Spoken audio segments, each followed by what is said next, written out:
Bismillahirrahmanirrahim. Assalamualaikum warahmatullahi wabarakatuh.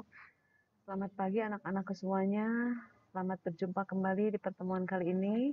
Mudah-mudahan di pandemi COVID yang belum berakhir ini kita selalu diberi kesehatan, keselamatan, dan tetap kita panjang umur. Kita tetap semangat menghadapi kehidupan yang mungkin belum normal ini. Doa kita semua mudah-mudahan pandemi ini segera berakhir dan kita bisa menjalani hidup sesuai dengan yang kita inginkan. Kita akan belajar bertatap muka di kelas, kita akan bersenda gurau dan lain-lainnya. Oke, terima kasih atas perhatiannya. Kita masuk ke pertemuan kali ini. Untuk pertemuan kali ini, nanti yang akan kita bahas itu pengertian berbagai cabang seni rupa. Maaf, seni budaya. Seni budaya itu kalian tahu ada 4 cabang ya. Seni rupa, ada seni musik, ada seni drama atau teater, dan ada seni tari. Seni rupa adalah seni yang menampilkan berbagai macam bentuk, baik bentuk 2 dimensi maupun 3 dimensi. Nah, karena di sini mengolah bentuk, seni rupa itu mengolah bentuk, jadi apa yang berbentuk itulah yang dilihat. Berarti seni rupa itu ya bentuk yang diolah tersebut, bentuk yang diolah tersebut itu pasti akan dinikmati secara visual. Nah, berikutnya kita masuk ke musik. Musik itu pasti didengar. Nah, musik dinikmati secara audio, ya. Kenapa? Karena yang diterima oleh panca indera kita itu berbentuk, ada dalam suara. Nah, suara tidak berbentuk, tapi suara bisa didengar. Nah, suara yang bagaimana yang ada di dunia musik? Ya, suara yang dibuat sedemikian rupa dengan teratur sehingga menghasilkan bunyi-bunyian atau suara yang indah, ya, yang indah dan enak dinikmati, enak didengar. Oke, berikutnya yang ketiga itu seni tari. Seni tari itu cabang seni budaya sebagai hasil dari pengolahan gerak, berbagai macam bentuk gerakan. Gerakan yang bagaimana? Ya, gerakan yang teratur tentunya, ya, gerakan yang diatur sedemikian rupa sehingga menghasilkan keindahan. Keindahan tersebut dinikmati. Ya, dinikmati. Nah, untuk tari dan drama atau teater itu dinikmati secara audiovisual. Kenapa? Karena di sana melibatkan bentuk dan gerakan. Nah, di tari itu kan ada musik, ada gerakan. Terus di teater, di drama ini apalagi di sini lebih lengkap lagi, ada rupa, ada suara, ada gerakan, ada dialog, dan dinikmati sama ya. Jadi antara seni tari dengan seni drama itu dinikmati secara audiovisual ya, audiovisual. Jadi kalian di sini bisa bedakan mana yang dilihat, mana yang didengar, mana yang dilihat dan didengar. Kalian harus paham itu. Bagaimana Bu dengan karya seni sastra? Suka ada anak yang bertanya, Bu, seni sastra masuk tidak? Nah, di sini kita tetap ada dalam satu pemahaman yang sama bahwa cabang seni budaya itu ada 4 ya, rupa, musik, tari, dan teater atau drama. Nah, sedangkan seni sastra itu masuk ke dalam dunianya tata bahasa ya, atau sastra bahasa. Sastra bahasa, mau bahasa apapun, mau bahasa Indonesia, bahasa daerah, bahasa dunia, ya, bahasa Inggris, Belanda dan sebagainya. Nah, kenapa masuk ke dalam dunia bahasa?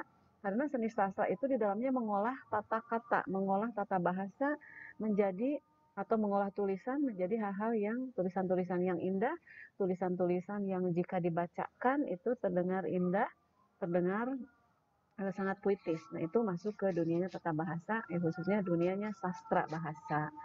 Oke, kalian lebih paham di sini ya. Oke, berikutnya kita masuk ke fungsi seni budaya. Fungsi seni budaya itu ada 2.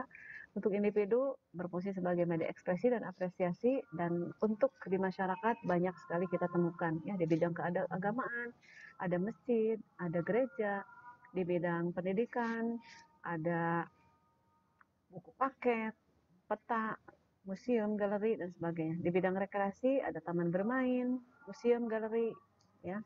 Komunikasi ada museum, galeri, iklan, pertunjukan wayang, bahkan candi juga termasuk salah satunya candi yang ada di kita. Candi Borobudur itu adalah satu bentuk karya seni yang di dalamnya betul-betul mewakili berbagai fungsi di bidang sosial. Keagamaannya udah jelas ya, Candi Borobudur itu lambang peribadatan oleh orang Hindu, Buddha. Terus pendidikan udah jelas. Di dalamnya itu memuat di relief setiap pinggiran candi itu ada relief. Reliefnya itu memuat cerita sejarah tentang peradaban pada saat itu. Bidang rekreasi udah jelas. Di sana bisa dipakai untuk selfie, untuk foto-foto dan sebagainya. Komunikasi ini juga sama. Bahwa candi tersebut mengkomunikasikan kepada kita generasi sekarang bahwa di zaman itu sudah berdiri candi yang sampai sekarang tetap berdiri kokoh dan ini menjadi salah satu keajaiban dunia.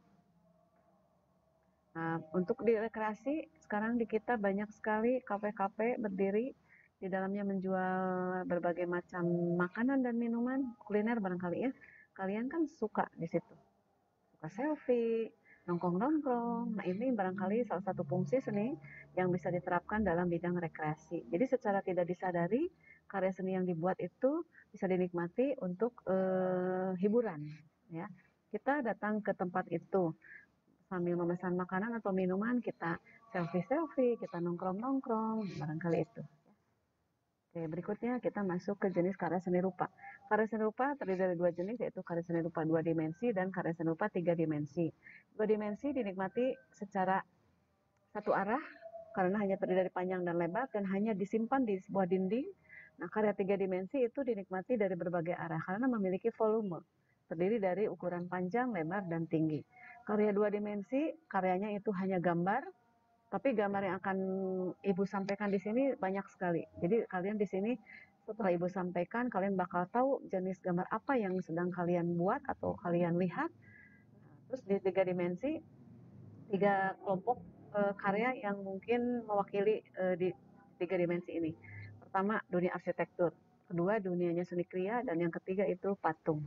Nah, puncak dari karya 2 dimensi adalah lukisan, dan puncak karya dimensi itu berupa patung. Kenapa dikatakan puncak? Karena itu betul-betul karya seni murni. Nah, seni rupa 2 dimensi. Nah, di sini kita lebih khusus lagi kita bahas ini. Yang pertama sketsa. Jadi dalam karya seni rupa 2 dimensi, kalian tadi sudah disebutkan karya 2 dimensi itu terdiri dari sebuah gambar. Tapi gambar itu bisa dikembangkan dengan berbagai macam karakteristik masing-masing.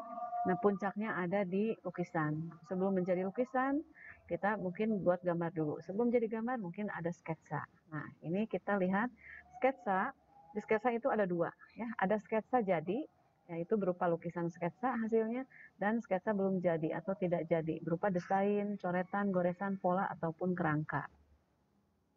Nah, ini seperti ini hasilnya. Sketsa jadi itu hanya ada coretan-coretan tapi langsung menghasilkan suatu bentuk yang sesuai dengan ekspektasi daripada si pelukis atau si pembuat gambar tersebut. Dan jika sudah selesai dibuatkan inisialnya di bawah, mau di bawah kanan, mau di bawah kiri, mau di kanan atau atas kiri. Nah, ini kenapa ada identitas ini? Karena ini sudah merupakan karya seni murni. Nah, ini sketsa belum jadi berupa coretan-coretan yang belum selesai. Nah, ini belum diwarna, belum disempurnakan gambarnya. Nah, kita masuk ke gambar bentuk. Nah, gambar-gambar di sini banyak sekali. Kita masuk gambar bentuk, coba kalian melihat gambar biasanya lebih cepat paham ya. Nah, dengan melihat contoh di sini, kalian bisa menyimpulkan bahwa gambar bentuk itu adalah gambar benda mati. Karena di sini hanya benda-benda ini, benda mati. Ini kendi ada di atas meja. Nggak mungkin kendi ini melayang, nggak mungkin kendi ini dilemparkan. Kecuali kalau kita udah masuk ke jenis gambar berikutnya, nah kendi ini bisa jadi ada dalam gambar tersebut. Nah, khusus di gambar bentuk, ya gambar ini seperti inilah. Ya, gambar benda-benda mati yang tidak bergerak, baik berwarna ataupun hitam putih. Nah, di sini kalian harus pandai memainkan arsiran. Oke, berikutnya gambar ilustrasi. Gambar ilustrasi itu gambar suasana, gambar pemandangan.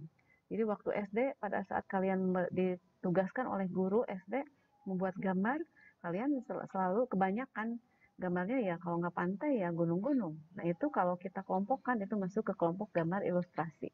Jadi gambar yang menerangkan tentang suasana alam ya. Nah, karena suasana alam itu berarti objek yang ada di situ harus lebih kompleks lagi. Ada manusia, ada binatang, ada tumbuhan, ada benda-benda mati lainnya. Terus gambar ilustrasi ini. Berikutnya gambar anatomi plastis. Anatomi plastis itu salah satu cabang gambar yang harus dikuasai oleh seorang pelukis, apalagi terutama pelukis model. Ya, kenapa pelukis model? Karena model yang dibuat itu objeknya manusia. Menggambar manusia itu menggambar objek manusia itu adalah objek yang paling sulit dari semua objek. Karena manusia dengan berbagai gerakan, berbagai mimik muka, bentuk apa bentuk-bentuk pakaian dan sebagainya itu semuanya ada di anatomi plastis. Jadi kalian di sini kalau sudah menguasai anatomi plastis, kalian insya Allah akan pandai menggambar model. Nah, di sini anatomi plastis satu contoh yang Ibu sampaikan di sini. Di sini ada kerangka ya, kerangka orang yang sedang berdiri membelakangi kita. Nah, dari kerangka lanjutkan ke gambar ini, lanjutkan sampai akhirnya gambarnya menjadi sempurna seperti berotot, terus kakinya berisi ya. Nah, ini. Nah, kalau kita sudah bisa rambutnya ikal, apakah hitam putih dan sebagainya bisa kalian kejar dengan latihan di anatomi plastik. Nah, berikutnya ini gambar model. Nah, ini gambar model adalah hasil maksimal daripada pelatihan gambar anatomi. Nah, di sini rambut yang lurus, warnanya hitam, beda dengan rambut yang ini. Ini rambutnya warnanya kuning keemasan barangkali ya. Ada coklatnya, ada kuning keemasan. Terus bentuk muka manusia berupa ini ya, ini perempuan, ini kalau ini mungkin ya artis Korea ya seperti ini. Jadi kalian di anatomi plastis kalau sudah pandai, kalian bisa pandai pula di gambar model. Oke, itu barangkali yang Ibu sampaikan hari ini. Pertemuan selanjutnya kita akan masuk ke materi yang insya Allah lebih menarik lagi. Mudah-mudahan kita selalu tetap ada dalam sehat, selamat, dan kita tetap semangat menjalani pembelajaran ini. Terima kasih. Wassalamualaikum warahmatullahi wabarakatuh.